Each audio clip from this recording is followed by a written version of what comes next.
Okay, guys, just looking at some meal ideas here today. So, this isn't supposed to be a meal plan, but just give you an idea of what good looks like. And sometimes this visual representation really works wonders for people in terms of being able to see it, in order to kind of and see the trend that we're looking for. Because the trend is what's most important. It's not necessarily this specific meal; it's how this would look and how this would apply to you. Okay, so this is just something like an overnight oats.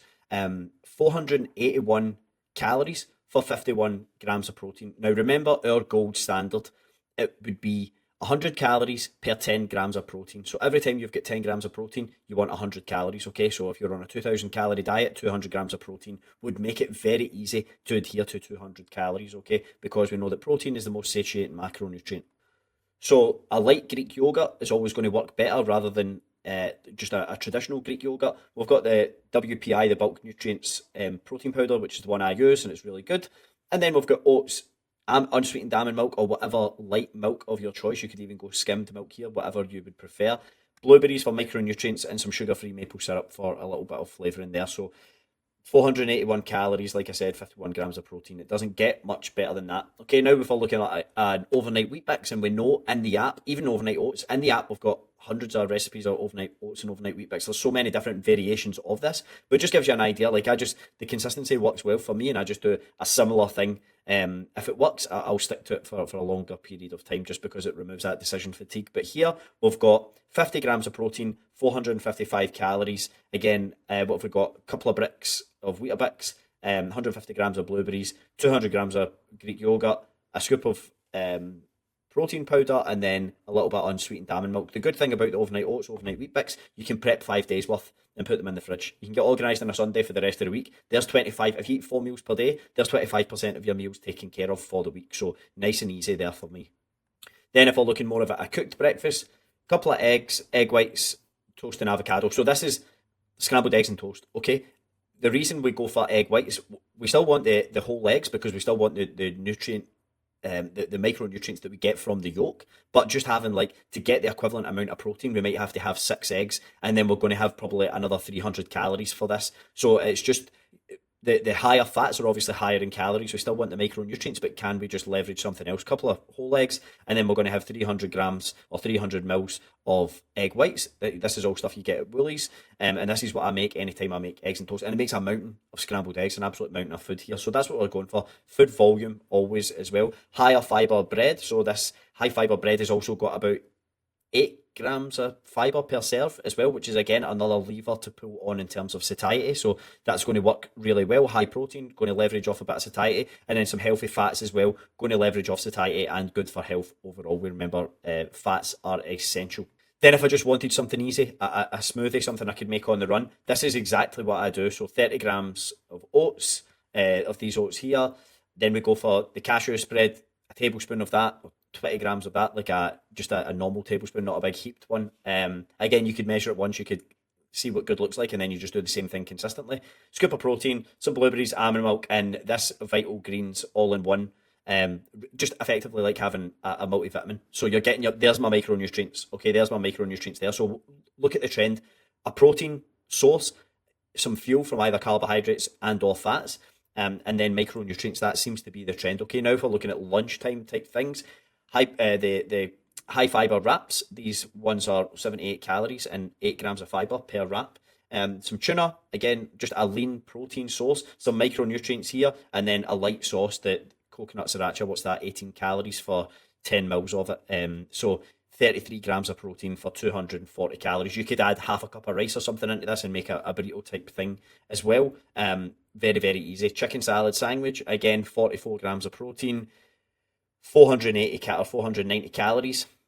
You could reduce the calories slightly if you took out the avocado and you went for something like a high protein cottage cheese or a light cottage cheese.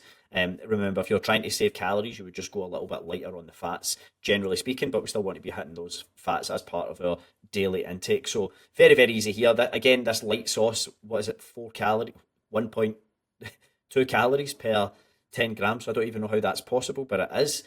So this is fantastic stuff here. Very, very easy. And like, what's the thing that we're looking at here? How quickly could we throw this together? So this is outside of the whole meal prep thing that we're looking at as well. This is just some easy things to throw together.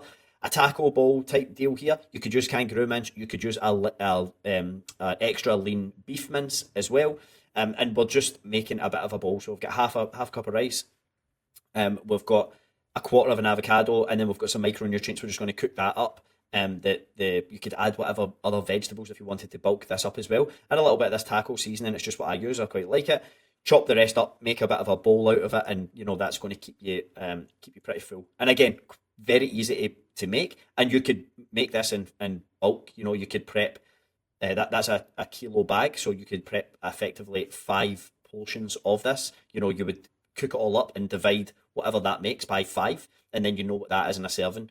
Very, very easy to do. And then if you were scooping it, so if I was doing this, I would cook this once and I would weigh what it weighed, and then I would divide it by 5. Let's just say it was 200 grams per serve, and it made a kilo. So it wouldn't, obviously, because when you cooking it would change weights. Let's just call it 2 kilos, for example, just make it easy. So let's just say it made 2 kilos. I would just divide that by 5, and then that's just going to give me my serving size. So I know a 400 gram serving is going to give me 200 grams, effectively 200 grams of mince, and more importantly, about 40 grams of protein is what I'm looking for here.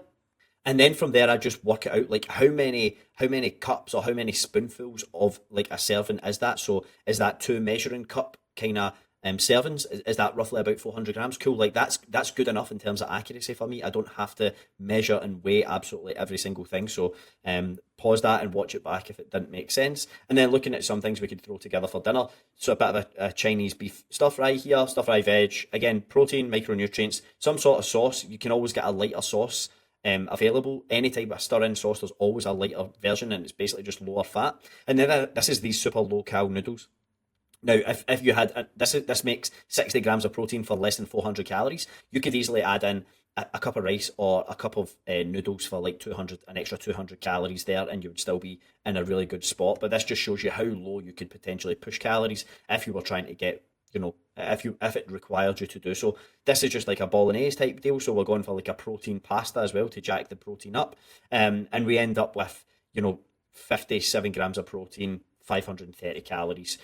I'm not going to tell you how to make spaghetti bolognese. Pretty straightforward, but this just shows you, gives you an idea of what good looks like. Okay, chicken tikka masala, another thing here. So you could use normal rice, you could go 50-50, so you could go half a cup of basmati and then half a cup of cauliflower rice.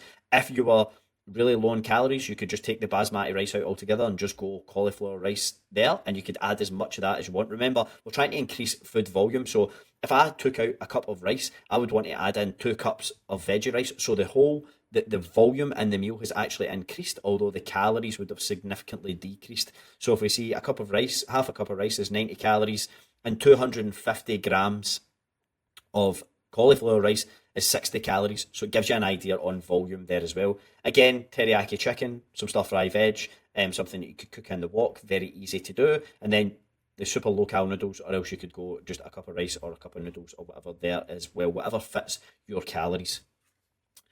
Then probably my favourite thing to do, kangaroo cheeseburgers, so easy to throw together. 60 grams of protein, 520 calories. Anytime I'm cooking, I just use a little bit of spray olive oil, so you don't have to really necessarily account for the amount of cooking oil that you use. That's one easy hack to do. So again, something very, very easy. Like you have 2 kangaroo, like this isn't restriction. You don't feel restricted. And if calories allow it, then you can make some homemade chips there as well in the air fryer. So hopefully this should just give you an idea of what good looks like, okay? It's only supposed to give you an idea of potentially some things you could structure your day. It comes with tracking, it comes with a little bit of exposure over a longer period of time and just figuring things out a bit yourself and taking my advice on things. But this is a good starting point, okay?